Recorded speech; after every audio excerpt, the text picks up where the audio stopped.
네, 안녕하세요. 8.15 머니톡 오늘도 즐겁게 시작합니다. 오늘은 지신특허 법률사무소의 유성원 대표 변리사를 초대했는데요.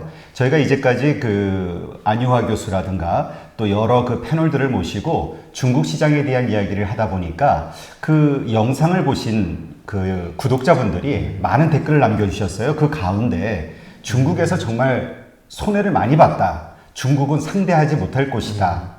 여러 가지 그런 종류의 의견들이 올라왔었거든요. 그래서 정말로 우리가 중국을 상대로 뭔가 돈을 벌려고 하는 시도를 하기에는 너무 위험한 나라인지, 혹은 우리가 뭔가 잘못 알고 있는 것은 없는지, 이런 어떤 기본적인 팩트를 좀 체크해 보고자 유성원 대표 변리사를 초대했는데, 일단 유성원 대표 변리사가 속해 있는 지신특허 법률사무소가 해외 지적재산권 전문 맞습니다. 사무소죠? 네, 맞습니다. 예. 그리고 이제 얼마 전에 중국에서 상표권과 관련해서 50건의 예, 꼭 간단하게 좀 설명을 해주시죠. 네네. 작년에 중국 상표 브로커들, 우리나라 이제 기업들의 상표를 무단으로 이제 선점 등록해서 상표권 일종의 장사를 하는 브로커들이 있는데요. 그 브로커들을 상대로 총 53개의 기업이 모여서 대규모 공동소송을 했습니다. 예, 그래서 53건의 소송을 작년에 제기했는데, 올해 53건의 소송이 모두 굉장히 좋은 결과로 승소 판결이 나서, 예, 그래서 좋은 결과를 거두었습니다. 네. 예, 하여튼 이렇게 실력이 있는 곳이고, 또 중국 비즈니스가 중국에서 이러한 상표권과 관련한 지적재산권과 관련해서 얼마 동안 지금 활동을 하신 거죠? 제가 중국 분야에 이제 전문으로 활동한 건 이제 10년 정도 됐고요. 제가 변리사 생활을 시작한 건 이제 올해 이제 16년 차에 들어왔습니다. 네. 그러면 이제 중국에서 한국 기업들이 진출해서 겪는 어려움이라든가 여러 가지 문제들, 이런 것들에 대해서는 많은 어떤 데이터를 가지고 계시겠네요. 경험과. 네. 오늘 그것과 관련해서 좀 있는 그대로의 상황을 좀 설명해 주시면 우리가 도움이 될 것 같아요. 예, 그렇게 하겠습니다. 일단 첫 번째로 가볍게 한번 시작을 해볼게요. 저희 영상이 올라가고 나서, 중국 관련 영상이 올라가고 나서 올라온 여러 가지 부정적인 댓글 가운데 몇 가지만 한번 이야기를 해볼게요. 먼저 중국과 진출을 할 때, 그러니까 중국에 진출할 때는 합작 투자를 해야 되고, 그 합작 투자를 하기 위해서는 중국 정부의 기술 이전 요구 때문에 나중에는 기술도 뺏기고 회사도 뺏긴다. 이러한 이야기들을 많이 하시더라고요. 일단 요것과 관련한 이야기 좀 해주시죠. 네. 우선 이제 우리나라 기업들이나 우리나라 이제 투자자들이 중국에 들어가서 사실 기본적으로 독자적으로 사업하는 게 쉽지는 않습니다. 예, 쉽지는 않고, 그래서 사실은 현지에 있는 현지의 사정을 잘 아는 현지 기업들의 도움을 받고자 보통 합작법인, 합자법인을 많이 설립을 하죠. 그런데 중국이 무조건 외국인이 중국에 진출할 때 중외 합작이라든가 중외 합작 회사만 세울 수 있는 건 아니고, 외상 독자 기업을 충분히 세울 수 있는 제도들이 마련이 돼 있고, 또 외상 독자 기업들도 중국에서 비즈니스를 잘 하고 있습니다. 그래서 기본적으로 중국에 들어가기 위해서는 무조건 어떤 중국의 현지 기업과 합작 형태를 해야 된다, 그게 강제된다라고 보기는 좀 어렵고요. 외상 독자의 형태도 가능하다라고 하는 것을 말씀드릴 수 있을 것 같고, 두 번째는 중국 기업의 이제 무조건적인 어떤 기술 이전 요구 때문에 우리 기업들이 큰 피해를 보고 있다라고 하는 이제 부분들이 일부는 팩트인데 또 일부는 또 사실이 아니기도 합니다. 뭐가 틀린 거죠? 이제 기본적으로 중국에서 합작 기업을 세워야만 중국에서 비즈니스가 가능한 영역들이 좀 있어요. 예를 들면 인터넷 컨텐츠, 이게 컨텐츠 서비스 기업들이나 이런 기업들은 사실은 중국 법상으로는 외상 독자 기업도 실제로 이제 비즈니스를 할 수 있는 것처럼 되어 있는데, 여기서 외상 독자라는 것은 단독으로 법인을 출자해서 영업을 하는 행위를 얘기하시는 외국인, 거죠? 네, 맞습니다. 그런데 인터넷 컨텐츠를 이제 말하자면 서비스하거나 인터넷 관련된 비즈니스를 하는 기업들이 중국에서 이제 광전총국이라고 하는 기관이 있어요. 그 기관에서 이제 그런 비즈니스를 하기 위한 허가를 이제 내주고 있는데, 그런 허가가 있어야 이제 비즈니스를 할 수 있는데, 그 허가가 없으면 사실은 이제 비즈니스 자체가 안 되겠죠. 그런데 그런 허가를 외상 독자한 기업들한테는 잘 안 주는 경향이 있는 건 사실이에요. 예, 그래서 외형상으로 관찰했을 때 공정하게 제도들이 만들어져 있는 것 같지만 실질로 들어가 보면 상당한 불평등이 또는 불공정이 존재하는 영역들은 또 있습니다. 분명히 있는데 그런 영역들은 또 그럼 그런 영역들이 전체적으로 다 그렇냐? 그렇지는 않고요. 또 일부 영역들은 외국 기업들이 자유롭게 비즈니스를 하거나 R&D 활동을 할 수 있도록 열려 있는 부분들이 좀 있어서 이 중국이란 나라가 굉장히 크잖아요. 예, 그렇죠. 그래서 그냥 중국은 이렇다. 중국은 공정이 불공정이 존재한다. 무조건 기술 이전을 해야 된다. 이렇게 얘기하는 거는 좀 잘 안 맞는 것 같고 각 지방 도시별로 또 기술 영역별로 사업의 비즈니스 영역별로 굉장히 특성들이 다릅니다. 그래서 일방적으로 중국이 굉장히 외국 기업들한테 불공정한 환경을 만들고 있다. 이렇게 그냥 일방적으로 매도하는 거는 좀 잘못된 것 같고 또 그렇다고 또 실질에 들어가서 그럼 아예 그런 불공정이 아예 없느냐, 공평하게 돼 있느냐 이런 걸 또 따져보면 일정 영역들에서는 여전히 좀 불공정이 존재하고 또 일부 외국 기업들의 기술 이전들을 강제하거나 또 그런 것들이 없으면 비즈니스 진출 자체가 안 되게 만들어 놓은 영역들은 분명히 있습니다. 네. 그러면 그것들을 또 피할 수 있는 방법은 또 있겠죠, 합법적으로. 네, 그렇죠. 근데 이제 그것과 관련해서 좀 이따가 예, 이야기하는 예, 걸로 네, 하고 네. 일단 문제 제기만 한번 전부 네. 한번 가볍게 훑어볼게요. 예. 자, 그 다음에 또 네네. 하나 제기하는 이의가 뭐냐면 중국 네. 기업에게는 보조금을 주고 외국 기업들에게는 그 보조금에서 제외를 하기 때문에 가격 면에서 불공정한 시장 형성을 만든다. 그러니까 네네네. 돈 벌려고 들어갔다가는 중국 네. 기업들한테 전부 깨지고 손해만 보고 나온다. 네, 이제 네. 이 얘기죠. 네. 이거는 사실 보조금의 영향도 있는 것 같아요. 있는 것 같은데, 기본적으로 중국은, 아직까지 우리나라보다 땅값이 싸고, 또 더 나아가서 아직까지는 인건비가 우리나라보다 쌉니다. 그래서, 실제로 같은 제품을 만들었을 때 원가 경쟁력이 우리 기업이 당연히 중국 기업에 뒤질 수밖에 없어요. 이제 품질 문제는 이제 뒤로 하고요. 동등한 품질을 만들려고 했을 때는 오히려 중국 기업이 더 많은 원가가 들 수는 있는데요. 비슷하게 시장에서 내놨을 때 원가 경쟁력을 이제 가질 수 있느냐라고 하는 측면은 이 보조금의 영향보다는 인건비나 그 다음에 여러 가지 그 기타 이런 비용들이 훨씬 더 저렴하게 들어가는 구조를 만들어 놓고 있습니다. 예.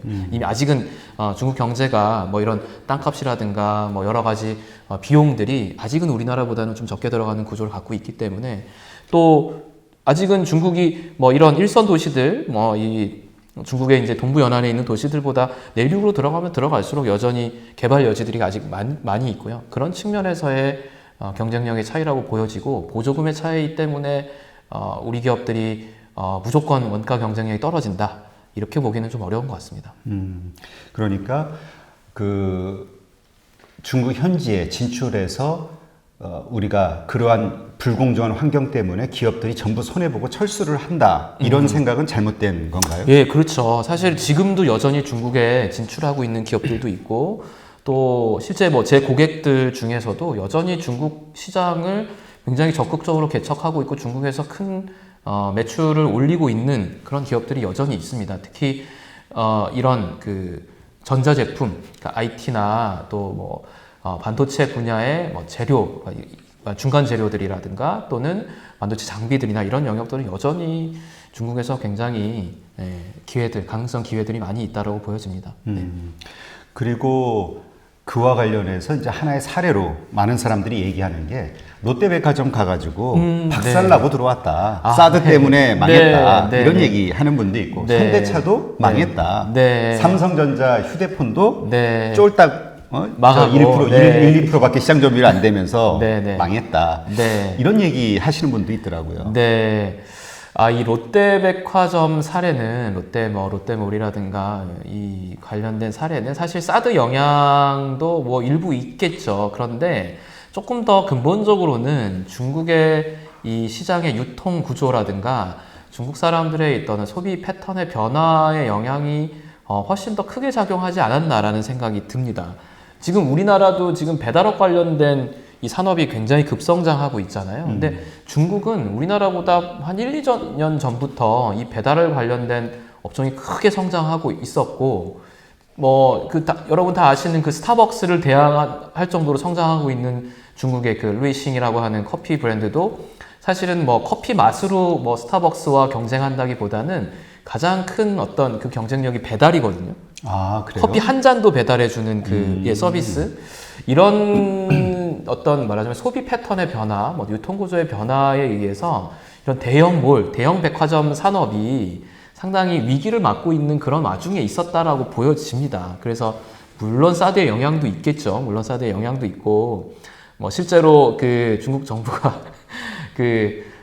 중국에서 이제 골프 대회를 했는데, 여자 KLPG 골프 대회를 했는데, 우승권에 있었던 한국 여자 선수가 롯데 메인 스폰을 받는 선수가 있었어요. 근데 예. 아예 TV에서 안 잡아주는 그런 뭐 사례도 있었고, 중계방송에서. 그런 영향도 있겠지만, 근본적으로는 어떤 중국의 어떤 시장의 변화, 소비 패턴의 변화가 더 많이 작용을 하지 않았나, 그런 생각을 좀 해봅니다. 네.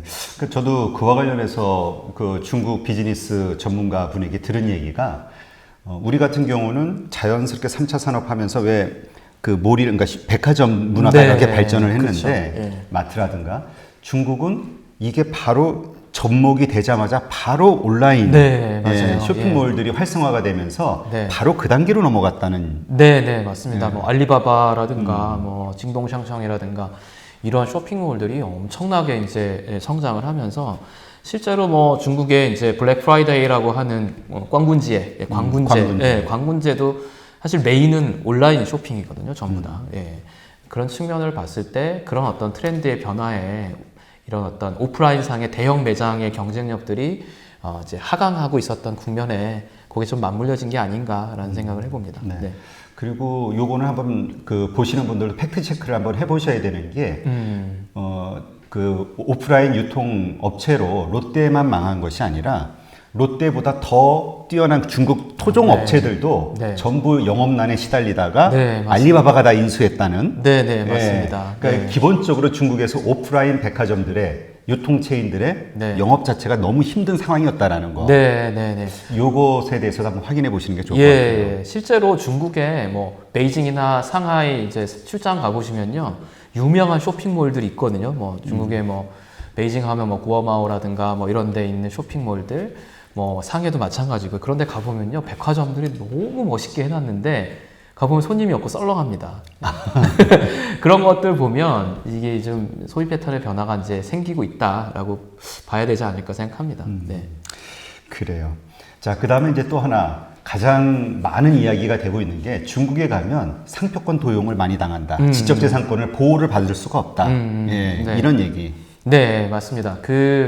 현재 정말 이 상표권 침해의 문제는 굉장히 심각합니다. 그런데 일반 분들이 생각하시기에 그러니까 중국에서 우리가 겪는 지재권, 지식재산권의 피해는, 그러니까 말하자면 중국 업체들이 우리 제품들이나 우리 브랜드를 따라해서 모조품을 만들고 모조품을 싼 가격에 유통을 해서 우리가 그런 큰 피해를 입는 형태를 생각하시는데요. 실제로 이 중국에서의 이런 그 지식재산권 피해 양상을 보면요, 오히려 우리 기업들이 중국의 상표권이라든가 디자인권이라든가 더 나아가서 기술 보호하는 특허권, 실용신안권을 보호해놓지 않고 있는 상황에서 중국의 기업들이나 중국의 이런 상표 사냥꾼들, 개인들이 한국 기업이 꽤 중국에서 유명하고 성장하고 있는데 중국의 상표 보호를 안 하네 라고 하는 것들을 보고, 그런 것들을 이제 관찰을 하면서 그 자기들 명의로 중국에 이제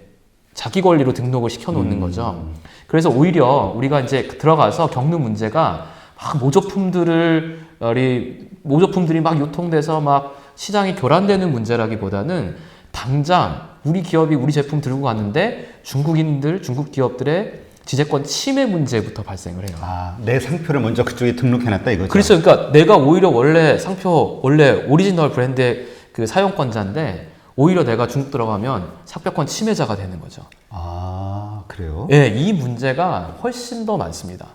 제가 이제 그래도 나름 이제 중국 전문 변리사라고 해서 중국 관련된 사건들을 뭐 많이 하는 편인데, 제가 담당하는 사건의 한 70%는 그러니까 우리가 권리를 갖고 있고 중국 기업들을 공격을 해서 침해를 못하게 하거나 손해배상을 받는 소송보다 중국 기업들이 우리 기술이나 디자인이나 브랜드에 대한 권리를 이미 획득을 하고 있고 그 권리를 무효화시키는 예, 그게 원래 우리 거였으니 그 권리는 무효화되어야 한다라고 하는 이런 분쟁들을 그러니까 이제 저희 쪽에서 이제 무효 심판이라고 하는데 그런 업무가 제 업무의 거의 한 70% 이상입니다.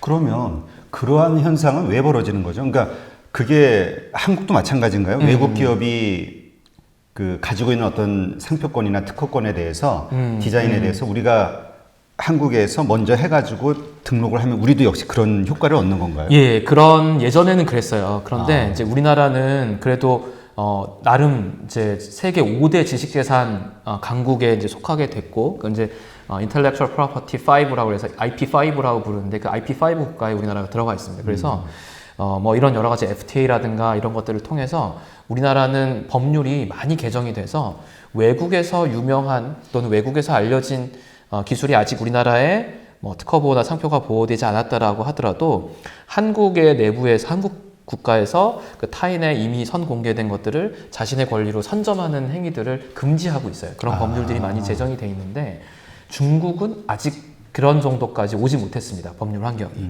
그러다 보니까 굉장히 많은 상표 선점이라든가 뭐 이런 심지어 특허권 선점 이런 문제들이 여전히 중국에서 발생하고 있고 또 특히 뭐 특허도 마찬가지지만 상표를 한 번 뺏기면요. 이건 아예 그냥 비즈니스 자체를 그 브랜드는 못 하는 거거든요. 그러니까, 그렇죠. 그러니까 이제 중국에서 당장 비즈니스를 해야 되는 기업들이 이런 상표 사냥하는 브로커들한테 거액의 돈을 주고 사와요. 아까 얘기했던 대로 그런 무효 심판 소송이라든가 이걸 통해서 가져올 수 있는 방법은 없나요? 예, 그래서 이제 그런 것들도 있지만 좀 급한 그런 소송들은 1년 시간이 이상, 걸리니까. 예, 1년 정도 걸리니까 1년을 못 기다리는 기업들이 있죠. 그러면 바로 장사해야 되니까. 네, 바로 장사해야 되니까 우선 돈 주고 이제 협상을 통해서 거액을 주고 사옵니다.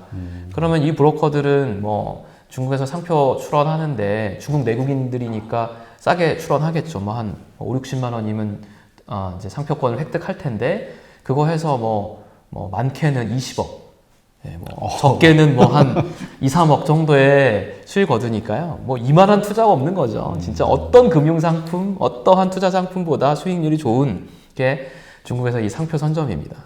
그래서 그러면 우리가 한국에서 그 중국에 진출할 어떤 뭐 지금 당장은 아니더라도 향후에 어떤 그런 의사를 가지고 있으면 지금 바로 중국에도 상표 신청을 해놔야 되는 거예요. 예, 그렇죠. 예, 그렇게 해놓으시는 게 정말 필요하고요. 특히 중국과 우리나라는 굉장히 인접해 있고, 뭐 우리나라의 최대 교육 국가도 중국이고 교역량 규모를 봐도 어마어마합니다. 그러니까 거의 우리나라에서 뭔가 이렇게 비즈니스가 활발하게 일어나거나 뜨고 있는 브랜드가 있다라고 하면 실시간으로 중국에서도 그것들을 알고 있고 모니터링하고 있거든요. 특히 또 우리는 이제 한국말을 할 수 있는 중국의 이제 조선족 동포분들이 있다 보니까 더더욱 그런 게 이제 쉽게 노출이 됩니다. 그러다 보니 뭐 대부분 또 한국에서 성공하시면 해외 진출 국가로 제일 첫 번째로 생각하시는 국가가 중국이에요. 그래서 뭔가 좀 이 브랜드가 앞으로 성장할 가능성이 있고 앞으로 내가 키울 브랜드다라고 하시면 큰 비용이 들어가지 않으니까 중국의 상표 출원, 상표 신청을 해놓으셔서 보호하시는 게 필요합니다. 그러면 우리가 일반적으로 알고 있는 거는 지적재산권이 보호가 안 된다. 이 말은 팩트는 아닌 거네요. 네, 그렇지는 않습니다. 실제로 중국의 지식재산 소송, 말하자면 침해 소송이라고 저희가 이제 부르는데요. 그러니까 누군가가 지식재산권을 갖고 있고 침해자가 있을 때 이 침해자를 상대로 하는 소송, 침해 금지와 거기에 발생한 손해를 청구하는 손해배상 청구 소송에 승소율 통계가 있어요. 그런데 우리나라는 이 원고 승소율, 즉 권리자의 승소율이 30%를 지금 거의 뭐 한 20년 가까이 넘지는 못하고 있습니다. 그래요? 28%, 29%, 하여튼 30%대를 못 넘어요. 그러니까 굉장히 생각보다 지식재산 보호가 잘 안 되는 국가 중에 하나입니다. 중국이? 우리나라가. 우리나라가? 한국이 그렇습니다. 지금 30%밖에 안 된다는 게 한국의 경우에. 한국이 그렇습니다. 그런데 중국은요, 전체 통계, 지식재산 소송의 전체 통계의 원고 승소율이 60%가 넘는 국가입니다. 그런 걸 보면 기본적으로 원고 승소율이 높다는 권리자 보호가 적어도 통계적으로 보면 우리나라보다는 2배가 더 승소율이 높다는 얘기고 또 실제로 외국인 승소율이 어떠냐? 그럼 이제 우리가 이제 관심을 그렇죠. 갖는 게 원고가 외국인이고 외국 기업이고 피고가 중국 기업일 때가 이제 문제거든요. 그렇죠. 그 승소율이 어떨 것 같으세요? 글쎄요. 그게 중국 전체 평균보다 높습니다. 아, 그래요? 예. 60% 이상이란 얘기예요? 네네. 심지어는 베이징이나 상해시에 있는 이제 뭐 베이징시 지식재산 전문 법원 또 상해에도 지식재산 전문 법원이 있거든요. 여기에 통계들을 보면 베이징시는 외국인 원고 대 중국인 피고의 원고 승소율이 70%가 넘고요. 상해는 뭐 한 60%대를 왔다 갔다 하고 있습니다. 예. 그런 걸 보면 무조건 외국 기업들한테 불리하고 무조건 외국 기업이 소송을 걸어서 법적 대응을 했을 때 진다. 이건 팩트가 아닌 거죠. 그 비율로만 보면 오히려 한국이 더 열악하네요. 네, 맞습니다. 네. 그래서 그게 이제 우리나라 고민입니다. 지금 현재 우리나라 특허청이라든가 또 특허법원의 고민이 한국의 이 원고 승소율이 높지 않은 것, 그러니까 결국은 한국의 지식재산권에 대한 매력도가 점점점 떨어지는 것도 굉장히 큰 문제 중에 하나예요. 저희 업계에서. 그러니까 오히려 한국에서 지적재산권을 보호받기가 더 어렵다는 얘기잖아요. 네, 네, 맞습니다. 네. 중국보다. 네, 네, 네. 그래서 요 부분이 많은 일반인들이 이제 오해하고 계신 부분 중에 하나예요. 마치 중국은 이쪽 지식재산이라든가 이런 거의 질서에 마치 하나도 보호 안 되고 막 무법천지 같은 그런 느낌인데 실제로는 오히려 통계적으로만 봤을 때는 우리나라보다 더 원고 승소율이 높고 보호도 더 안 된다고 보기가 어렵습니다. 근데 왜 이러한 얘기가 떠돌아다니게 되는 거죠? 이제 이런 중국에서 지식재산 보호가 잘 안 된다라고 하는 것의 첫 번째는 우선 중국의 우선 문화 자체가 이 샨자이라고 해서 이제 짝퉁이라든가 모방품을 많이 만들어내는 그런 것들이 유행하던 시기가 있었어요. 그게 뭐 불과 몇 년 전까지 유행하던 시기입니다. 그래서 여러분들 베이징이나 상하이 가보시면 또 칭다오도 가보시면 도시마다 어마어마한 짝퉁 시장들이 있잖아요. 예, 그런 데서 이제 그런 모조품들을 구매하고 그런 경험들을 하시면 야, 이게 중국은 진짜 이런 거 보호가 하나도 안 되네. 이런 생각을 당연히 하실 수 있고, 또 그런 영역들이 실제로도 어느 정도 존재합니다. 예, 그렇긴 한데, 이제 그런 영역들에 대한 대응이나 이런 것들은 워낙 게릴라식으로 또 그런 단속들을 눈을 피해서 모조품을 만들어내는 그런 시장들이 분명히 존재하긴 해요. 그런데 또 실제로 어떤 강력한 의지를 가지고 소송이나 이런 법적 대응을 했을 때 결과들이 나쁘지 않거든요. 외국 기업들. 승소. 예. 대표적인 사례로 영국의 텐사라고 하는 기업이 있어요. 네. 이 텐사라고 하는 기업이 이런 도로, 철도 이런 데 집안에 깔리는 이 보강재를 만드는 기업이에요.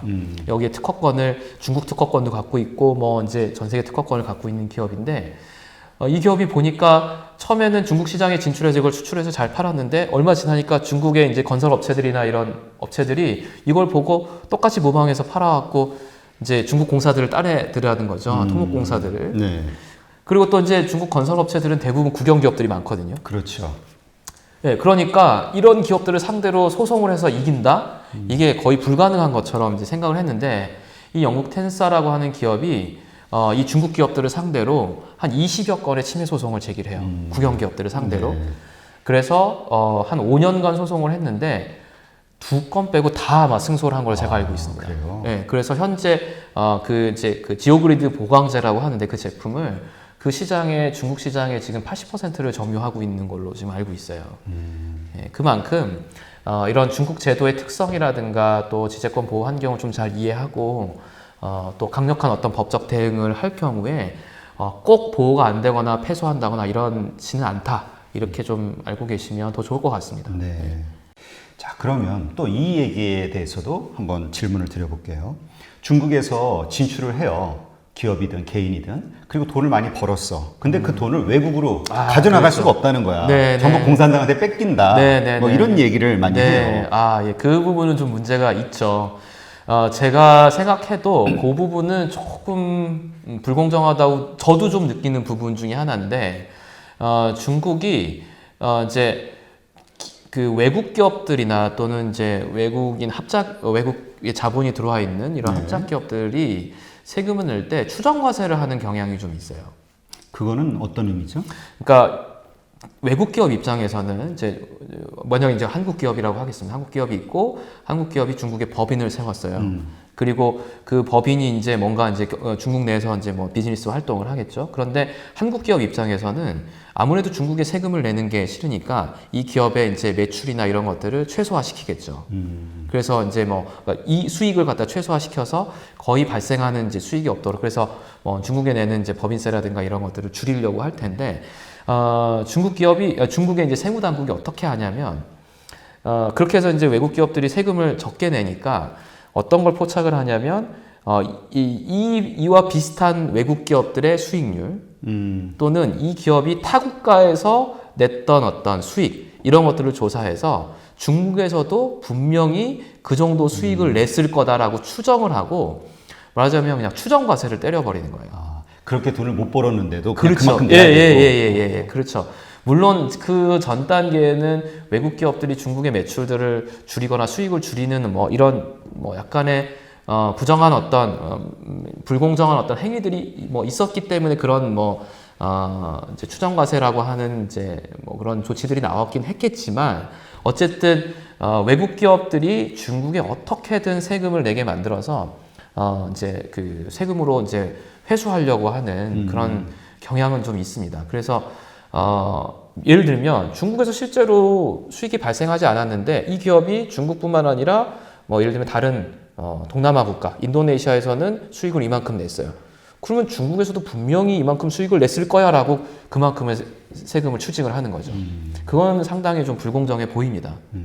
이의 신청할 수 없나요? 나 이거밖에 못 벌었어 하고 자료 제시하면서. 네, 할 수는 있는데 이제 그렇게 되면 그 이후에 이제 아무래도 중국 정부의 당국에 뭐 계속해서 뭐 이제 확인 작업? 네, 확인 작업, 세무조사라든가 뭐 또 뭐 공장의 환경이 친환경적으로 돼 있지 않느니 뭐 오수 뭐 이런 뭐 폐기물 관련된 뭐 환경 관련된 규제를 지키지 않았느니 또 뭐 위생 관련된 기업들은 갑자기 불시에 위생 단속이 나온다든가 이런 조치들은 예, 실제로 있는 것 같아요. 예, 그래서 그러니까 그런 것들, 그러니까 불이익을 만에 하나 그러니까 100%다 그런 건 아니겠죠. 그렇죠. 예, 만에 하나 얻을 수 있는 어떤 불이익 때문에 그냥 알아서 자진납세하는 방식으로 그렇죠. 예. 무마시키려고. 네네네네. 그래서 그런 부분은 좀 분명히 어려움이 있는 것 같습니다. 네. 그리고 또 그러니까 그거는 이제 제가 이해가 됐고 요런 각도, 그러니까 개인이 됐든 기업이 됐든 돈을 벌었어요. 돈을 벌었는데 그 돈을 가져나가지 못한다. 이것은 처음에 중국에 진출했을 때 잘못 그러니까 합법적으로 진출하지 않았기 때문에 그렇다라는 이야기도 있거든요. 아, 네네, 맞습니다. 요거에 대해서는 좀 아시는 대로 설명을 해주시죠. 뭐 예를 들면 중국에 처음에 중국에 진출해서 이제 돈을 버는 방법이 투자를 통해서 돈을 벌 수도 있고 또 비즈니스를 통해서 이제 돈을 벌 수도 있을 텐데요. 말씀하신 대로 처음에 최초의 중국에 뭐 예를 들면 비즈니스를 하든 최초에 뭐 어떤 투자를 하든 그 자금을 어떻게 들여왔느냐. 라고 하는 것부터 이제 예, 그것부터 보는 거죠. 근데 보통 이제 이런 문제를 호소하시는 분들을 보면 그 최초의 자금을 들여올 때 정상적인 어떤 환전을 통해서 중국의 자금을 만들었다라기보다는 굉장히 우회적이거나 뭐 이제 그런 어떤 환치기로 보냈다. 예, 뭐 그렇죠. 예, 그런 걸 통해서 딱 봐도 아니 이 자금이 어디서 나서 이런 투자를 했지라고 하는 문제가 발생하게 딱 그림이 그려지는 거죠. 예, 그러면 당연히 중국 당국에서는 아니 이 최초의 이 자금이 어디서 나서 이렇게 들어왔느냐라고 한번 더 캐기 시작하면 당연히 그거에 해당하는 금액이라든가 뭐 예를 들면 최초에 그걸 통해서 허가를 받았다거나 뭐 인가를 받아야 되는 절차들을 생략했다거나 이런 문제들이 생겼겠죠. 또 특히 의료 그다음에 화장품 쪽에서 많이 발생하는데요. 이런 품목 위생 허가를 받지 않고 그 위생 허가 중에서 이제 품목 허가들 각각 개별 품목 허가들을 받지 않고 수출하는 경우들이 너무 많아요. 그게 저도 그 얘기 들은 게 있는데 하면은 비용과 시간이 너무 많이 걸린다라는 네. 이야기가 있던데요. 네, 그렇죠. 그러니까 뭐 이제 적게는 3개월, 길게는 1년 정도 걸리니까 그거를 못 참는 거죠. 그리고 한국 기업이 네, 빨리 수출하고 싶어서. 그렇죠. 그 다음에 또 그런 어떤 니즈를 포착하는 중간에 브로커들이 또 항상 존재합니다. 거기에 이제 뭐 이따 뭐 말씀하시겠지만 관시, 예, 관시를 통한 뭔가 지름길을 쇼컷을 항상 유혹하는 중간 브로커들이 항상 있고요. 그러니까 최초에 이제 들어갈 때 뭐 그런 거 통하면 빨리 할 수 있다라고 했는데 나중에 이제 그걸 회수하려고 하고 다시 이제 한국에 보내려고 하면 한국에 보낼 수 있는 어떤 근거들이 있어야 되는데 근거가 없는 거죠. 역시 환치기로 들어와야 되지 않나요? 그렇죠. 불법으로? 예, 그렇죠. 근데 이제 그런 데서 이제 어려움을 겪게 되는 거죠. 그러니까 회수가 잘 안 된다라고 말씀하시는 거죠. 네. 그러니까 저도 사업하는 그 후배 중에 이제 그런 얘기를 들은 적이 있는데 돈을 벌었어요. 거기서 기업을 하면서. 근데 그 돈을 못 가져온다. 그리고 그래서 뭐 중국에 돈 쓸 일 있으면 그 돈 나한테 한국에서 줘라. 네. 내가 그 중국 돈 중국에서 줄게. 이런 네. 얘기 한 적이 있거든요. 네, 맞아요. 네, 그런 그러니까 이거는 처음에 들어갈 때 잘못 우리가 선택했기 때문에 그런 거라는 그렇죠. 거죠. 예, 그렇죠.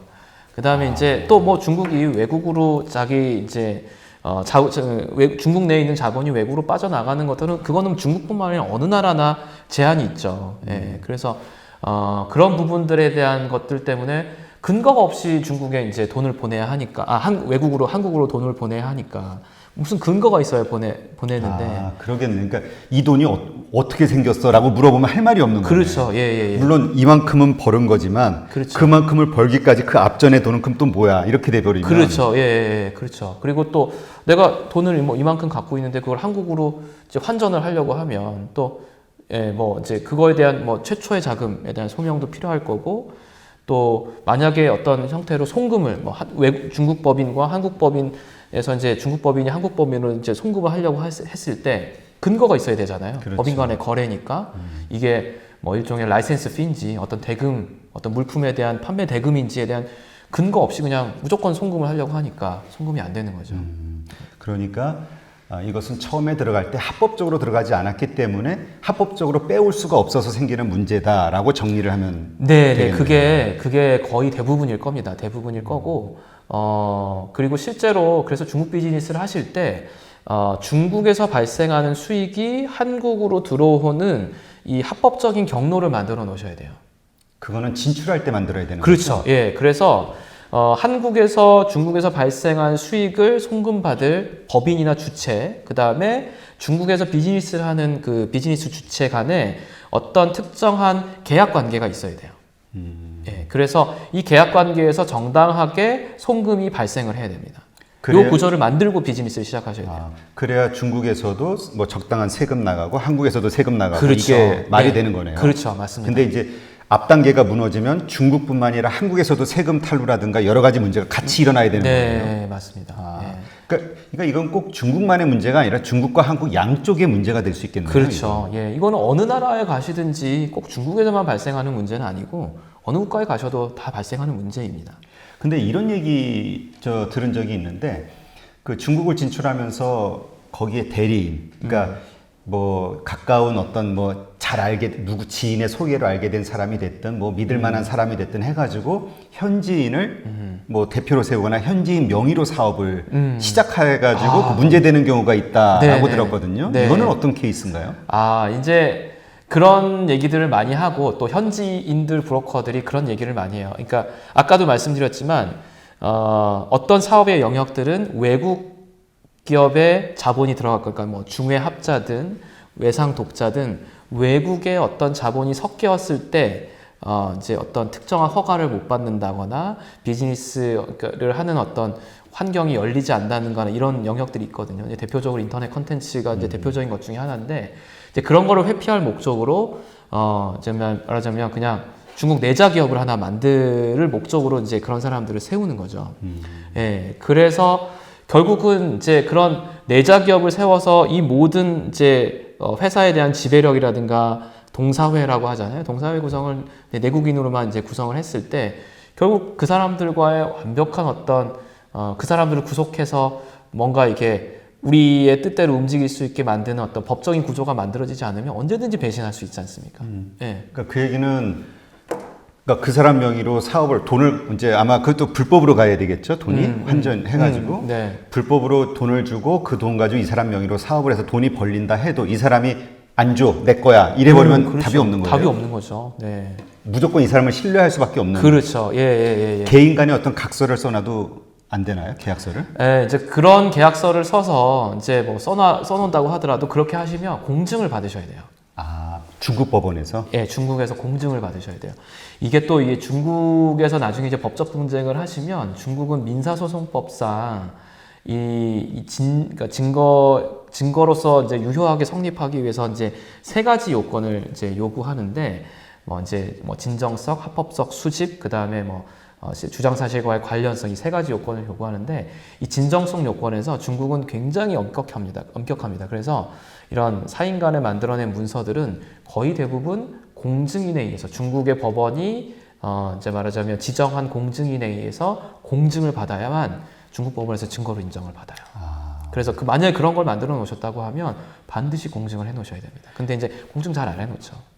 본인이 안 하려고, 우리가 잘 안 한다. 네, 그렇죠. 근데 또 그럴 수밖에 없을 수도 있는 게, 왜냐면 이게 합법이 아니잖아. 네, 그렇죠. 그러니까 만약에 공증을 했다 해도 문제가 터졌을 때 중국 법원으로 가져갈 수 있나요? 벌금이라든가 어떤. 그렇죠. 그러면 이제 그렇죠. 거기로 발생하는, 오케이, 니네들끼리 관계는 그렇다고 치자. 근데 그거는 그래서 사인 간의 관계는 그렇게 정리가 된다고 쳐도 그러면 이 행위 자체가 불법적인 행위니까 그거에 대한 별도의 이제 처벌이라든가 제재라든가 이런 것들은 발생할 수 있고, 그다음에 또 어느 나라든지 사인 간의 이 계약이 말하자면 불공정하거나 또는 불법적인 어떤 행위라면 그 계약 자체를 무효로 시키는 법률들이 어느 나라나 있어요. 우리나라도 민법에 그런 조항이 있거든요. 그래서 또 그거에서 계약 자체가 무효가 될 수 있는 가능성도 있고.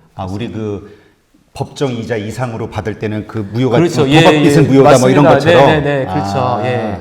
이제 반사회적 계약이다 이런 민법 103조 이런 조항들이 있는 것처럼 중국도 똑같이 그렇거든요. 그러니까 근데 그 상식적으로 생각해 보면 이게 정말 위험한 거잖아요. 내 네. 친형제도 아니고 네네네. 정말 나 잘 모르는 그렇죠. 누군가에게 네. 모든 걸 맡기고 이건 이건 요행인 것 같은데 요행을 바라는. 그렇죠. 그래서 실제로 그런 거에 또 많이 당하고 또 중국이 지금은 또 많이 이렇게 개방이 돼서 또 중국어를 잘하시는 분들도 많이 있지만 기업이 그런 어떤 중국에 전문화된 어떤 인력들을 채용하기가 어려우니까 초기에 중국 진출할 때 아무래도 한국말이 가능한 우리 동포, 제가 이제 우리 조선족 동포분들을 다 이렇게 폄하하는 건 아니지만 이제 그런 분들한테 많이 이제 의존을 하게 되는 거죠. 그런데 이 의존 관계에만 이제 기대해서 사업을 하시면 나중에 이제 사람 마음이 조금씩 그거는 이게 중국인이건 한국인이건 마찬가지잖아요. 사람이 들어갈 때 마음 다르고 나올 때 마음 다르라서 항상 그런 문제가 생기더라고요. 예. 지금 아마 이게 지금 질문 드릴 관시하고도 연결될 것 같은데 그 중국에서는 정부 관리들과 관시가 없으면 사업하기 어렵다 이런 얘기 또 있거든요. 네. 그러니까 우리가 관시라는 게 두 가지 의미가 있잖아요. 그러니까 뭔가 인맥, 좋은 긍정적인 의미에서는 인맥, 그러니까 추천에 의해서 뭔가 했을 때 잘 된다. 그다음 부정적인 쪽으로는 그런 거를 위해서는 뭔가 뇌물이 필요하다. 두 가지 의미가 있는데 한번 설명해 주시죠. 이 관시의 문제는 이거를 제가 100% 부정할 수도 없고 그렇다고 또 관시에서 다 된다고 말씀드린 것도 말도 안 되는 것 같고 우선 중국에서 관시를 이용해서 비즈니스 하실 생각은 애초에 하시지 않는 게 좋은 것 같습니다. 저는 기본적으로 그러한 어떤 중국의 공산당 간부라든가 중국 정부의 인사와 관계가 좋아서 사업이 잘 풀리는 케이스들이 있습니다. 특히 지방으로 갈수록. 시골로 갈수록? 네, 지방으로 갈수록 우리가 중국 사회가 굉장히 통제가 되어 있는 사회로 우리가 인식을 하잖아요. 그런데 중국이 워낙 땅이 크다 보니까 이 중앙 정부와 지방 정부가 항상 이게 뭔가 이렇게 그 서로 간에 어떤 그런 긴장감이 있어요. 약간 그러니까 무조건 우리 생각에는 중앙 북경 정부에서 딱 하면은 아래는 다 따라갈 것 같은데 그냥 일사불란하게 움직일 것 같은데 다 보면 이제 그러니까 중국 그 농담에 그런 말이 있어요. 중앙에 정책이 있으면 지방은 대책이 있다. 이런 표현이 있어요.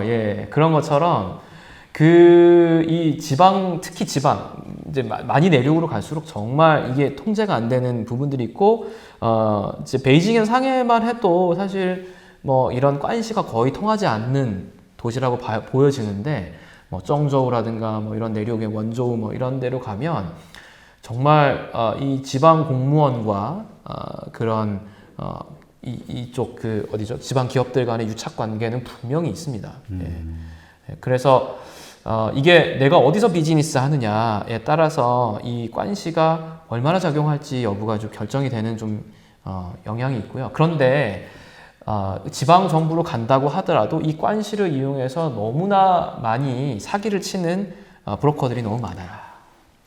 그래서 관시가 좋은 야, 그 사람이 중국 공산당 무슨 간부래. 나도 한 1년에 한 10번은 듣는 것 같아. 네. 그렇죠. 내가 아는 사람이 중국에서 사귀었는데 맞아요. 지방의 군인 대장이라고 그러고. 예, 그렇죠. 그리고 또 막 데리고 와서 이 사람이 공산당 창시자의 손자인데 창시 멤버의 손자인데 같이 저녁 먹었다고 같이 사진 찍고 뭐 예를 들면 특히 그런 사람 많아요. 뭐 중국의 주요 인사들하고 찍은 사진 보여주면서 이거 보라고 뭐 거의 99% 사기꾼들입니다. 예, 그래서 그런 사람들하고는 기본적으로 거래 관계라든가 사업을 하시지 않는 게 좋고 저는 그렇게 추천을 드리고요.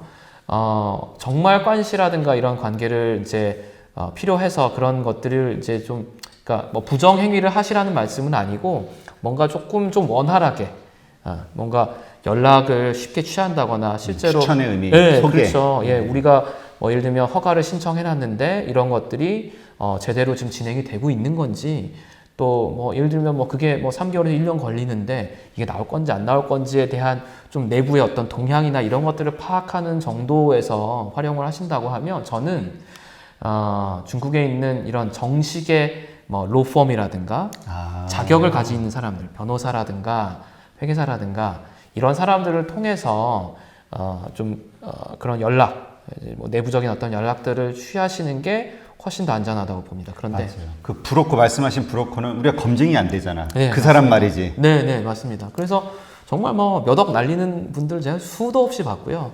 심지어는 제가 맡고 있는 사건인데 굉장히 큰 소송이었어요. 중국의 한 업체와 이제 우리 기업이 하는 소송이었고, 뭐 거기에 이제 반부정당 경쟁 소송도 걸렸고, 거기에 또 뭐 상표 무효 심판도 막 한 대여섯 건이 걸려 있었던 사건인데, 이 사건을 이제 진행하는데 이제 뭐 1심이 진행됐는데 이게 좀 이제 심리가 좀 길어졌어요. 그래서 결과가 안 나오니까 저 몰래 우리 저희 고객의 이제 경영진에서 따로 관시를 쓰신 거예요. 네, 이제 그 해당 법원의 사람을 찾아라 그래갖고 거액을 쓰신 것 같더라고요. 거액을 쓰셔서 접근을 하셔서 알아보고 실제로 제가 받았던 수임료의 한 5배 정도를 그 브로커한테 지불을 하시고 알아봤는데 그 브로커의 답이 한 3, 4개월 있다 그 브로커에 돌아온 답이 이거는 나도 못 건드리는 건이다. 더 상부에서 있다. 네, 더 나도 못 건드리는 건이다. 끝. 근데 이미 선금으로 어마어마한 돈을 받아갖고 그건 못 돌려주는 돈. 이렇게 돼서 그렇게 사기를 당하는 경우도 있습니다. 그러니까 제가 우리 방송에 출연하시는 그 중국 전문가 중에 안휴아 교수라고 계세요. 제가 봤습니다. 뭐 워낙 방송 많이 하시는 분이라. 근데 그분이 이런 얘기 하시더라고요. 관시를 이야기하려면 뭔가 나는 특별한 관계야라고 생각할 수 있다면 그건 10년 이상의 교분이 있어야 그 정도 그럼요. 얘기할 수 있는 관계지. 네. 그냥 술자리에서 같이 술 마시고 호영호재했다고 한국 사람들이 쉽게 착각을 한다는 거예요. 네. 같이 좋은 분위기에서 술 몇 번 마시면 뭐 엄청 친해진 것처럼. 그럼요. 네. 전혀 아니라는 거지. 중국 사람은. 맞습니다. 그러니까 중국에서 관시라고 하는 거는 뭔가 공통의 이익을 같이 공유하는 관계여야 관시가 형성이 된다고 보여지고요. 술 몇 번 마셔서 친해졌다 이거는 관시가 형성된 게 아닙니다. 그리고 실제로 그런 관시를 자랑하는 사람들이 식사 자리에 그런 공산당의 유력한 간부들이라고 해서 데리고 옵니다. 그런데 그 자리에 참석해주는 그 공산당 간부는요, 이 친구, 자기랑 이 사람과의 관시가 있잖아요. 그렇죠. 그 사람의 체면이 깎이지 않기 위해서 잠깐 그 자리에 와서 앉아 있어 주는 거예요. 그러니까 그 관시가 내 관시가 되는 건 아니죠. 이 사람하고 그러니까 실제로 그런 관시의 영향력을 가지고 있는 사람이 소개해 준다 해도 네. 그 사람과 내가 관시를 그러니까 맺기 위해서는 또 그만큼의 많은 노력과 시간이 필요하다. 그럼요. 예. 그리고 소개해 준다고 바로 되는 게 아니라. 예. 그렇고 또 이익이 공유돼야 됩니다. 중국은 이 주고받는 것이 굉장히 명확한 사회여서 실제로 이 사람과 내가 뭔가 공통의 그게 금전적인 이익이든 어떤 뭔가 관계적인 이익이든 뭔가가 있든 뭔가 이 사람과 나와 뭔가의 이익과 손해가 같이 공유될 수 있는 관계라고 하는 것이 명확하게 되었을 때 관시가 형성된다고 보거든요. 그래서 우리가 생각하는 정말 술 한 번 마시고 접대 한 번 하고 호영호재 돼서 뭐 이렇게 하는 것은 절대 관시가 아니고, 그렇게 해서 뭔가 중국 비즈니스가 잘 풀릴 것 같다라고 생각하시면 이건 이제 그 잘못된 길로 들어서시는 이제 아주 뭐 거의 100%라고 보시면 됩니다. 네. 그럼 이게 아마 우리 문화적인 차이에서 나오는 문제일 것 같은데, 왜냐면 생각들이 서로 다르니까 같은 사안을 놓고도 그 중국인과의 비즈니스에서 한국 사람들이 이렇게 잘 몰라서 실수하는 것들이 뭐가 있을까요? 우선 중국 사람들하고 이게 이제 우리나라 사람들하고 중국 사람들의 특징이기도 하고요. 또 중국도 좀 지역도별로 다르겠는데, 우선 기본적으로 중국 사람들은 사전에 계약서에 도장을 찍기까지 굉장히 많은 디스커션과 서로 디베이트가 있습니다. 그러니까 정말 계약에서 도장 찍어서 거래가 성사되기까지 상당한 노력을 기울여야 돼요. 시간이 많이 걸린다. 그렇죠. 시간도 많이 걸리고 또 서로 간의 이익과 손해를 굉장히 따져서 싸워야 됩니다.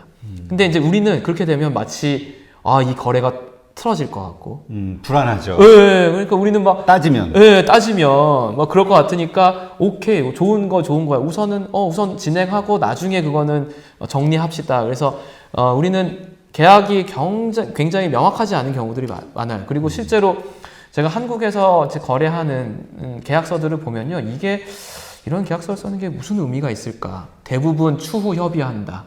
그 외의 사항은 맞아, 우리 계약서에 항상 있잖아요. 관할 법원으로 한다. 차후. 그다음에 뭐 기타 상세한 사항은 상호간에 협의해서 결정한다. 이건 계약서가 아니에요. 사실 그 디테일한 사항들을 정해서 사인을 해야 계약이 되는 거지.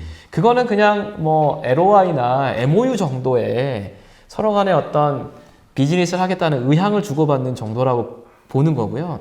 근데 중국은 사실은 거기까지 가기가 상당히 쉽지 않고 또 많이 따지고, 또 그게 거래를 깨고자 해서 그렇게 되는 게 아니라 정말로 서로 간에 손익을 갖다가 따져서 공정한 계약에, 서로가 양측이 합의하는 계약에 이르기 위해서 하는 거거든요. 그런 좀 문화적인 차이가 좀 있습니다. 그 다음에 또 좀 주의하셔야 될 게 북방과 남방의 차이가 좀 있어요.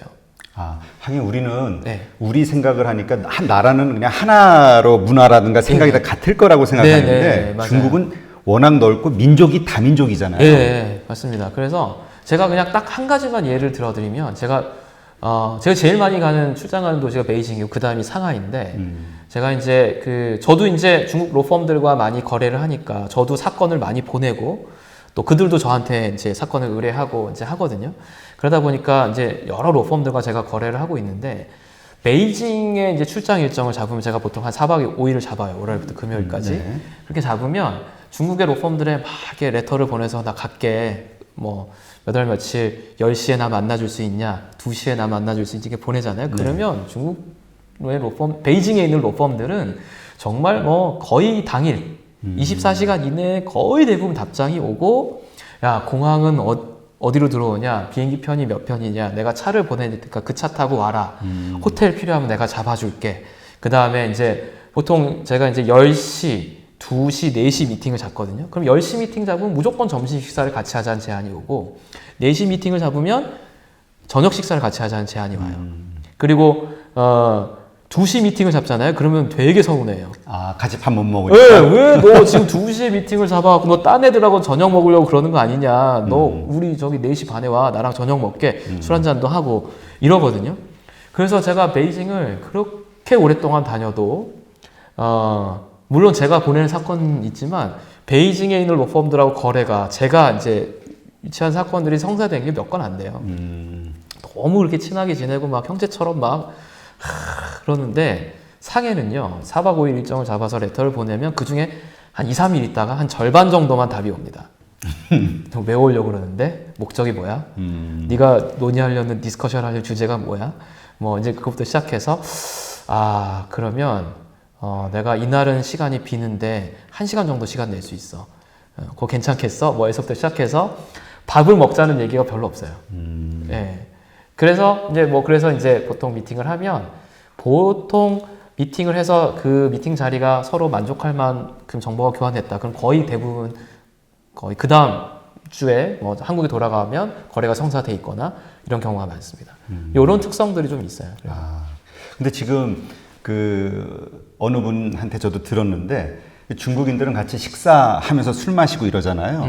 그럼 그냥 말 그대로 식사를 해야 되는데, 그러니까 가까운 개인적 얘기를 나눠야 되는데 한국 사람들은 자꾸 식사 자리에서 비즈니스 얘기를 한다고. 맞아요. 그거 아니라고 그러던데. 네, 맞아요? 그게? 맞습니다. 예, 그러니까 중국 사람들은 이제 비즈니스 하는 자리에서는 딱 거기가 끝내고 이 식사하고 할 때는 정말 좀 개인적이거나 여러 가지 이런 세상 돌아가는 얘기라든가 재밌는 얘기를 하기를 원해요. 네, 그게 이제 중국의 좀 식사 문화이고 그런 자리에서까지 막 일 얘기를 하는 거를 좀 말하자면 결례라고 생각을 합니다.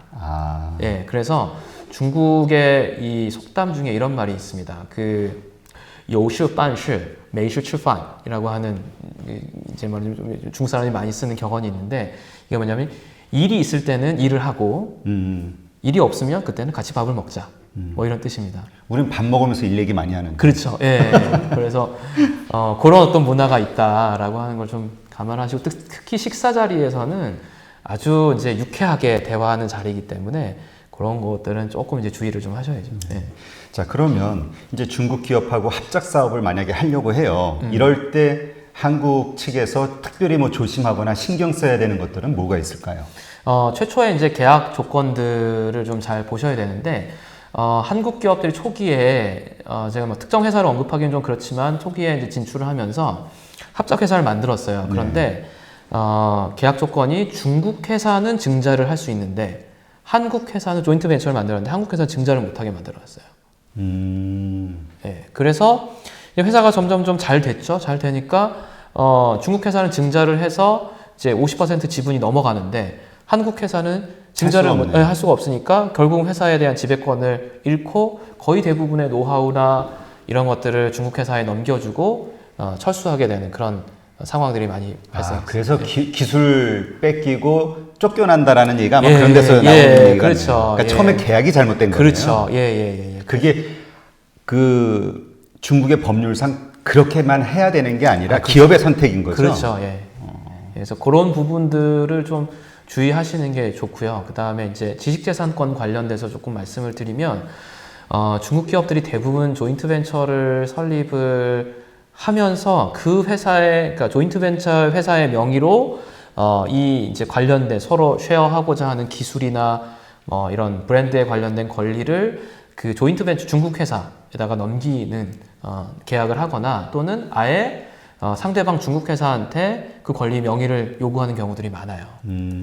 이게 이제 대부분 중국 회사들이 자기네들이 이 권리를 중국에서 자기네들이 갖고 있어야 비즈니스를 하기 쉽다라는 이유로 그런 요구를 많이 하거든요. 그리고 그거에 대한 뭐 약간의 이제 당근으로 초기에 이제 업프론트로 굉장히 많은 초기 주문이라든가 초기 디파짓을 많이 주려고 합니다.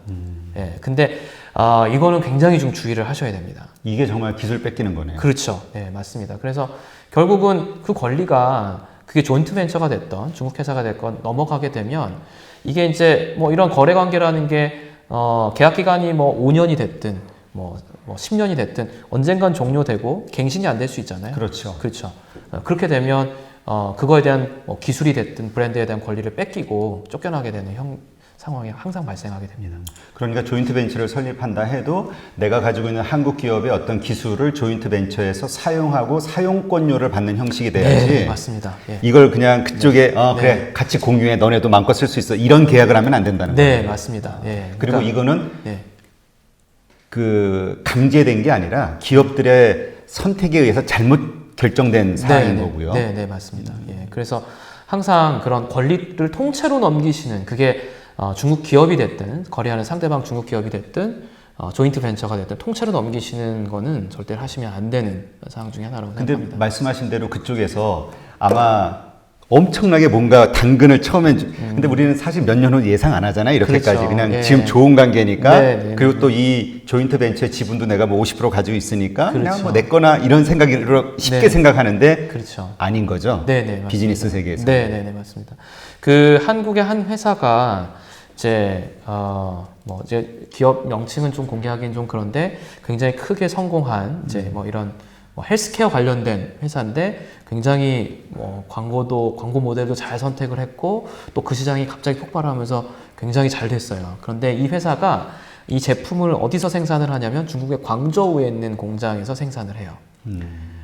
그런데 이제 처음에 초창기에 전량 이 회사에서 생산을 해서 이 광저우에서 수입을 해서 한국에서 팔았거든요. 근데 이 광저우 회사가 자기네들이 뭐 이런 수출 통관이라든가 중국에서 뭐 생산 자격 뭐 여러 가지 뭐 법률적인 걸 해결하려면 이 브랜드는 우리 회사 이름으로 하자. 이제 이렇게 한 거죠. 근데 그래서 이제 이 회사한테 상표권 명의를 줬어요. 그런데 이 회사가 한국에서 너무 잘 돼가지고 물량이 이제 늘어난 거죠. 근데 이 중국에 있는 광저우에 있는 공장이 그 물량을 감당을 못하는 거예요. 그러니까 이 한국 회사가 본사가 그러면 이 회사 말고 제2의 생산 공장을 하나 선택을 해서 여기서도 생산해라고 이제 오더를 줬는데 이 첫 번째 광저우 이 생산자가 이제 그거에 불만을 품고 이 제2 공장에서 나와서 한국에 수출되는 요 물량에 대해 전량 수출 금지 클레임을 건 거예요. 중국 회관에다가. 네. 그래서 이게 이제 왜냐면 상표권 침해에 해당하니까 그래서 굉장히 큰 어려움을 겪었던 사례가 있습니다.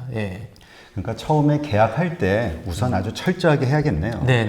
그리고 아까 우리 가지고 그러니까 불법적으로 들어간 돈은 빼내올 수도 없으니까 조금 네. 시간과 노력이 많이 든다 해도 정상적인 합법적 과정으로 네, 맞습니다. 계약을 좀 하고 진출하는 거를 그렇죠. 그래서 계약을 하실 때 되도록이면 계약서 자문은 좀 받으시는 게 좋을 것 같습니다. 그거는 변호사한테? 그렇죠. 한국 내 변호사한테 받아야 돼요? 아니면 중국의 로펌한테 받아야 돼요? 한국의 로펌들 중에 중국 변호사들이 근무하고 있는 로펌들이 굉장히 많습니다. 우리나라에. 그래요? 그래서 그렇게 하시면 한국법과 중국법 양쪽에 균형 잡힌 자문을 받을 수 있는 곳들이 꽤 많이 있거든요. 그래서 큰 비용이 뭐 대형 로펌을 가시면 좀 큰 비용이 들 수는 있는데 적정한 로펌들이 꽤 있습니다. 그래서 그런 중소형 로펌에서 가운데도? 그렇죠. 그래서 그런 곳에서 자문을 받으시는 게 저는 안전하게 가시는 길이라고 생각하고 향후 중국 비즈니스를 위해서도 그게 도움이 되는 길이라고 생각합니다. 진짜 우리가 중국을 진출한다고 하면 거기에는 이유가 있잖아요. 아주 큰 시장이고 먼 미래를 보고. 그렇죠. 근데 정말 2, 3년 후 혹은 3, 5년 후에 문제 생길 만한 일을 지금 막 저질러 가면서까지 진출할 필요는 없는 거잖아요. 그렇죠. 1, 2년 좀 늦춰지면 어때요? 그렇죠. 그렇죠? 맞습니다. 근데 그런 얘기 하시는 분도 있던데요. 안유아 교수가 그 얘기 방송에서 하셨는데 우리가 계약을 할 때 뭐라 그러죠? 통역관을 잘 둬야 된다. 통역관. 거기서 오해가 너무 많이 벌어진다. 그렇죠. 저희도 그러니까 저는 제가 뭐 중국어를 조금 할 줄 압니다만 저보다 이제 훨씬 중국어를 잘하는 우리 조선족 동포분이라든가 또는 심지어 뭐 동시 통역사분을 이제 고용을 해서 통역을 해도 의사 전달이 제가 통역하는 것보다 못하는 경우가 있어요. 그러니까 이게 좀 전문적인 영역으로 들어가면 법률 용어라든가 기술 용어라든가 그 업계에서만 통용하는 그 용어들이 정확하게 전달이 안 되는 경우들이 대부분이에요. 그래서 그 말씀은 제가 충분히 공감합니다. 그래서 실제로 비즈니스 하실 때 그 업력 분야에 꼭 중국어가 아주 유창하지 않더라도 그 분야에서 어느 정도 좀 업력이 있다거나 경험이 있으신 분이 있는 분이 통역을 하시는 게 좋을 것 같고요. 그리고 또 실제로 통역사를 구하실 때도 해당 분야의 통역을 해본 적이 있는지 이런 것들을 좀 확인하시고 하시는 게 좋을 것 같습니다. 그런데 대부분 작은 기업들이요. 비용 때문에 그런 전문적인 사람들을 고용하거나 하기가 쉽지는 않죠. 그게 현실적인 문제도 있어요. 그래서 무조건 그렇게 해야 된다라고 하는 건 너무 또 현실을 고려하지 않은 조언인 것 같고 그래서 어쨌든 좀 그 해당 분야에 전문적으로 경험을 쌓으신 분들을 어떻게든 조금 뭐 외주로 도움을 받으시든지 하는 그런 노력은 좀 필요할 것 같습니다. 예. 그러니까 그 안유아 교수님은 이제 원론적인 얘기죠. 그게 중국어를 잘하는 한국인, 한국어를 잘하는 중국인 이 크로스 같이 써야 된다. 그래야 양쪽 오해가 없고. 네. 그 다음에 또 그 뭐라 그럴까요?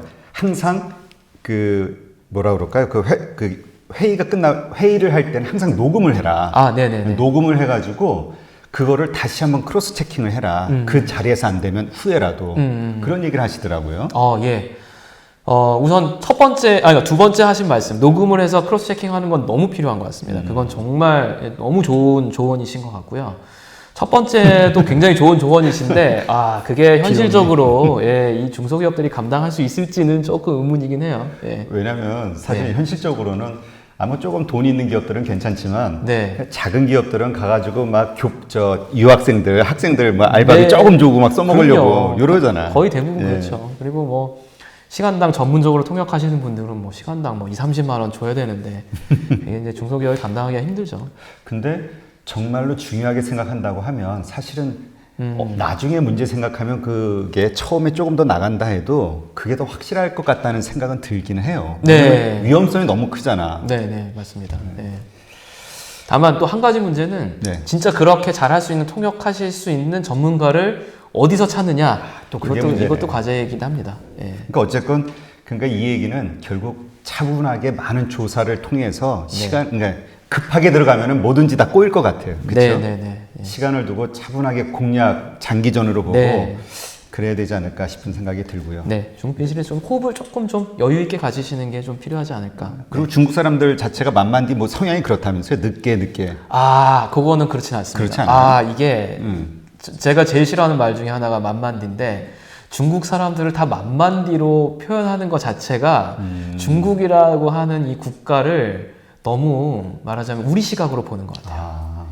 생각해보면 중국이 얼마나 땅이 넓고 그 각각의 지방의 특색들이 굉장히 다르거든요. 네. 아까 말씀드린 것처럼 북경 사람과 상해 사람 다르고 상해 사람과 광동성 사람 다르고 또 안쪽에 있는 내륙 사람 다르고 이렇거든요. 그러니까 성격이 느긋한 사람이 도대체 어느 지방 사람이냐, 어느 지방이 대체적으로 좀 느긋한 편이냐 이렇게 표현하는 게 맞지 중국은 다 만만디다. 이거는 조금 말하자면 중국이라고 하는 국가를 바라보는 접근하는 데서 우선 기본적인 어떤 약간 자세 이런 시각이 좀 더 넓어지실 필요가 있다고 생각합니다. 성격이 급한 사람들도 있습니다. 분명히 그런 성향을 가지고 있는 집단이나 지방이 있거든요.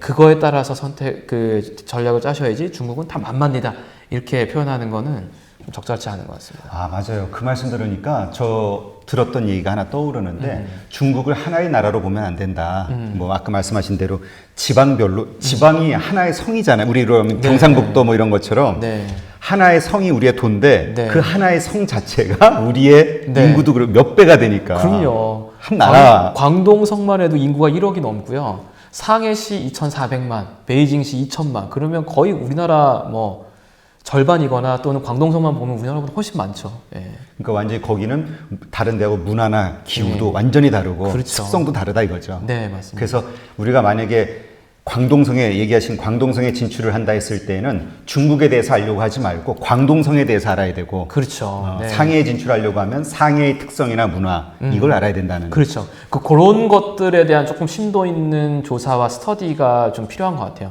광동성 안에 또 이 션전이라고 하는 도시가 있는데 션전은 또 굉장히 좀 특수성이 있어요. 션전은 외지인들이 모여서 만든 도시거든요. 그러니까 신흥 도시이고 굉장히 다양한 지방에서 와서 사람들이 외지인들이 일종의 뭐 이민자의 나라 도시다 이렇게 표현할 정도로 션전은 굉장히 다양한 특성들이 융합되어 있는 도시거든요. 그러니까 또 광저우와 그래서 션전, 동관 이런 데들하고 또 굉장히 차이가 많이 납니다. 그렇군요. 하여튼 중국이란 나라는 워낙 이게 그 땅덩어리가 커서 그런지 알려고 하면은 정말 좀 뭐라 그럴까 뜻밖의 사실들이 자꾸 이렇게 튀어나와가지고 시간 가는 줄은 모르겠어요. 자, 요거 하나만 마지막으로. 질문할게요. 네. 중국의 그 평균 GDP가 1인당 뭐 10,000불 넘어갔다. 그래서 네. 그 엄청난 시장이다. 왜냐면 13억, 14억 되는 시장이니까 이런 긍정적인 이야기 하시는 분이 있는 반면에 또 한편에서는 진짜 잘 사는 사람들은 8천만 1억밖에 안 되고 나머지는 막 진짜 몇 달러 가지고 살아가는 빈민층이다. 그렇기 때문에 너무 과대평가가 돼 있다라고 얘기하시는 분도 있는데 어때요? 개인적 의견은? 예. 저는 좀 전자 쪽에 좀 가깝습니다. 제 의견은. 기본적으로 지금 현재, 그러니까 동부 연안에 있는 도시들의 인구만 합쳐도 이게 이제 상당히 개발되어 있는 도시들. 동부 연안이라면 상해. 그렇죠. 베이징, 칭다오, 뭐 상해 요 라인이죠. 네. 그다음에 뭐 그 복건성에 있는 이런 여러 도시들, 그다음에 이쪽 그 광저우까지 이어지는 이 도시들이 사실 어떻게 보면 중국의 잘 사는 도시들인데 여기에 인구만 합쳐도 뭐 중국 인구의 한 3분의 1 정도가 넘거든요. 아, 그래요? 네. 그러면 근데 이 도시들은 뭐 특히 이런 좀 대도시들만 해도 상당한 구매력을 갖고 있습니다.